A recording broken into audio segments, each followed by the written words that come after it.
Hello friends, veterans, नमस्कार। आज 13 दिसंबर हो गया। 2 दिन के बाद माननीय सुप्रीम कोर्ट द्वारा दिया गया टाइम भी 15 दिसंबर को OROP 2 के लागू होने के लिए ख़त्म हो जाएगा। अभी तक भारत सरकार की ओर से या MOD की ओर से या DSW की ओर से या किसी भी जो अधिकारी है जो इससे संबंधित है, ऐसी कोई संकेत नहीं है, ऐसी कोई सूचना नहीं है कि ये OROP कब लागू होने जा रही है। क्योंकि जब तक DSW का लेटर नहीं आएगा तब तक OROP लागू होने का कोई मतलब भी नहीं निकलता है। यदि हम ये सोच कर चलें कि इन 2 दिन में भारत सरकार कोई DSW का लेटर निकाल देगी तो तब भी माननीय सुप्रीम कोर्ट के आदेश की पालना नहीं होगी, क्योंकि 2 दिन में ना तो ये हमारी बेसिक पे रिवाइज कर पाएंगे और ना ये हमें एरियर दे पाएंगे। लेकिन इसी बीच में कुछ दिन से एक अजीबोगरीब खेल चला हुआ है। चला तो बहुत दिन से है, लेकिन अब कुछ ज़्यादा ही चला हुआ है। कई दिन से हम देख रहे थे कि यूट्यूबर्स विभिन्न सोर्सों का सहारा लेकर के बता रहे थे कल निकल गई 12 तारीख, उस दिन OROP का लेटर आ जाएगा। कईयों ने तो जैसे दिलाते रहते हैं, रात में ही OROP दिला दी थी। और कमाल तो ये हो गया कि एक दो नहीं, लगभग 1-2 यूट्यूबर को छोड़ करके सारे के सारे यूट्यूबर्स 12 तारीख को एक निश्चित डेट मान रहे थे। और ये इस प्रकार टूट पड़े इस 12 तारीख को, जैसे आपने न्यूज़ चैनल पर देखा होगा कि उनमें एक सहमति है कि हम यदि न्यूज़ चलाएंगे और यदि हम ब्रेक लेंगे तो एक साथ लेंगे। यानी ऐसा नहीं है कि इस चैनल पे न्यूज़ आ रही है, दूसरे पे इस पर बंद हो गई है, दूसरे पे आएगी, या दूसरे पे चल रही है दूसरे, ये न्यूज़ एक साथ ही आएगी। उनमें सहमति है। अब वो उससे क्या फ़ायदा होता है वो जाने। उसी प्रकार इन लोगों ने 12 तारीख को इतना इम्पॉर्टेंट बना दिया, इतना क्रूशल बना दिया कि जो कुछ होगा 12 तारीख को होगा। लेकिन 12 तारीख निकल गई, अभी तक कुछ नहीं आया। अभी 13 तारीख हो गई है और 10:22 हो गए हैं, अभी तक तो कुछ आया नहीं है। और कुछ यूट्यूबर्स PIB का सहारा लेकर के, जो प्रेस इन्फॉर्मेशन ब्यूरो है, जो भारत सरकार की एजेंसी है, जो न्यूज़ एजेंसी है, उसका सहारा लेकर के विभिन्न प्रकार की अफवाहें फैला रहे हैं। मैं अभी सुबह सुबह एक यूट्यूबर्स को देख रहा था, वो श्रीमान जी कह रहे थे कि स्टेट वाइज भारत सरकार ने आंकड़ा निकाल दिया है कि किस राज्य को कितनी कितनी OROP मिलेगी। भैया अभी कैबिनेट नोट तो अप्रूवल हुआ नहीं, ये स्टेट वाइज कहाँ से इन्होंने वो निकाल दिया, कैसे निकाल देंगे। और उन्होंने टोटल जो एक्स सर्विसमैन की संख्या बताई वो बताई 18,67,000 के आसपास, यानी 2018 में 18,67,000 के आसपास। भैया जो OROP 1 मिली थी उसमें ही शायद 20 लाख से ऊपर पेंशनर्स थे, तो इसमें 18 लाख सर उल्टे हो गए क्या। और खर्चा बता रहे थे 9,068 करोड़, 9,680 करोड़, जो पहले 11,000 कुछ हुआ था। यानी मुझे ऐसा लगता है कि जो पहली फिगर थी पहली OROP की, उसी फिगर को लेकर के इन्होंने ये खेल खेला और हमारे सामने रख दिया। एक और बता रहे थे, हालांकि वो पहली OROP का खर्चा बता रहे थे और ये खर्चा तो माननीय सुप्रीम कोर्ट ने, भारत सरकार ने भी दिया था, वहां वो 20 लाख से ऊपर एक्सरे बता रहे थे और लगभग 42,000 करोड़ के आसपास खर्चा हुआ था। इस प्रकार की जानकारी वो दे रहे थे। अब मेरी समझ में ये नहीं आती है कि भाई OROP 1 से OROP 2 का क्या लेना देना है, क्यों मतलब नहीं। ये मैटर मुझे पता है, यूट्यूब बनाने के लिए मैटर नहीं है इतना कि जितना आप बना सको। हाँ, आंकड़ों को उल्टा सीधा घुमा करके आप अपनी शक्ल दिखा जाओ, अलग बात है, लेकिन लोगों को पढ़ना तो पड़ता ही है। अब पता चला अभी कि कल जो कांग्रेस के नेता हैं श्री मनीष तिवारी जी, उन्होंने एक संसद में प्रश्न उठाया और उन्होंने कहा कि जो SSC और ESC यानी इमरजेंसी कमीशन ऑफिसर और शॉर्ट सर्विस कमीशन ऑफिसर जो हैं, उनको भी OROP होनी चाहिए। हम तो सोच रहे थे वो OROP 2 की लागू करने के लिए बातें करेंगे, लेकिन उन्होंने दूसरा ही मुद्दा उठाया।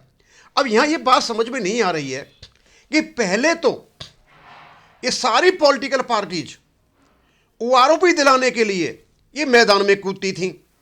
अभी ये संसद में हमारा एक ओआरओपी का मुद्दा भी नहीं उठा रहे हैं। आखिरकार ऐसा क्या हो गया कि हमें ये इतना इरेलेवेंट समझ रहे हैं, इतना अनइम्पॉर्टेंट समझ रहे हैं कि हमारे मुद्दों को संसद में उठाना भी नहीं समझते। तो क्या इनको पता चल गया है कि जो एक्स सर्विसमैन हैं वो बटे हुए हैं और इनका कोई असर नहीं पड़ता है, इसलिए इनका मुद्दा उठाने से कोई फर्क नहीं है? नहीं, पहले तो बार बार हमने देखा है, जब मेजर जनरल सेक्रेटरी साहब जंतर मंतर पर धरने को लेकर के बैठे हुए थे, यही कांग्रेस के नेता ओआरओपी को लेकर के बार बार ये भाषण देते थे। लेकिन आज क्या हो गया, इस संसद में क्यों नहीं उठा रहे हैं? क्या इनको हमारी इर्रेलेवेंस पता चल गया है कि हम कोई काम के नहीं है, या इनको ये पता चल गया ये कई टुकड़ों में टूटे हुए और ये एक जगह है ही नहीं, जैसे सरकारी कर्मचारी, केंद्रीय सरकारी कर्मचारी या रेलवे के कर्मचारी होते हैं। और एक बड़ा ही अजीबोगरीब तमाशा देखने को मिल रहा है।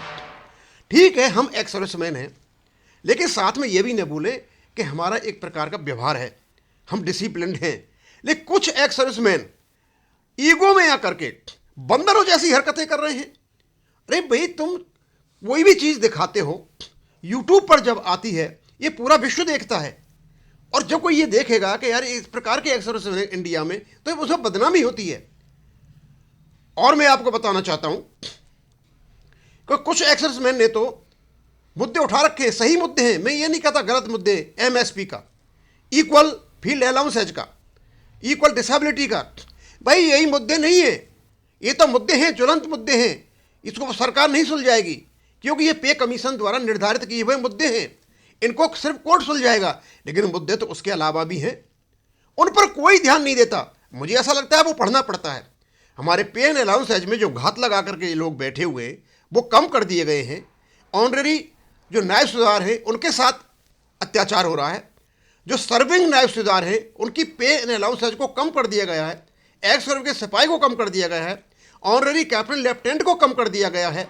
कई प्रकार के हमारे सोल्जर्स जो डिसेबिलिटी आए हुए हैं उनको डिसेबिलिटी नहीं मिल रही है एज पर रूल्स और रेगुलेशन अनुसार, केवल उनको एएफटी में जाना पड़ रहा है। और मुद्दे ये भी तो हैं, क्यों नहीं उठाते इन मुद्दों को? क्योंकि मुझे पता है कि जो लोग एमएसपी, इक्वल फील्ड अलाउंसेज और जो ये इक्वल डिसेबिलिटी का मुद्दा उठाते हैं, इनके लिए पढ़ना नहीं पड़ता, इनके लिए बस बकवास करनी पड़ती है। और इस बकवास से कुछ लोग मिल जाते हैं और कुछ मिल जाते हैं कि हमारा मुद्दा उठाया जा रहा है, लेकिन इसका होगा तो तभी इसका निर्वहन सॉल्यूशन होगा, इसको कोर्ट करेगा। ये आपके और हमारे बस की बात नहीं है। हाँ, मुद्दे उठा सकते हो, भारत सरकार को आप कह सकते हो, लेकिन ऐसे नहीं। अब ये समझ में नहीं आता कि मोदी सरकार ओआरओपी 2 दे क्यों नहीं रही है, रीजन क्या है? यानी माननीय सुप्रीम कोर्ट के आदेश के बावजूद भी ये ओआरओपी नहीं दे रहे हैं, ये रीजन क्या है इसके पीछे? क्या रीजन ये है कि देना ही नहीं चाहते? और दूसरे कि 2 दिन रह गए हैं अभी तक, ये भी पता नहीं है कि क्या ये लोग एक्सटेंशन ऑफ टाइम के लिए जा रहे हैं। भाई 2 दिन में तो माननीय सुप्रीम कोर्ट का आदेश पालन नहीं होगा, तो यहां तो ये निकल गए। तो ये देना नहीं चाहते, या फिर ऐसा है कि इनके पास बजट ही नहीं है, क्योंकि अभी इन्होंने कैबिनेट अप्रूवल का कोई सूचना भी नहीं दी है, हुई है नहीं हुई है।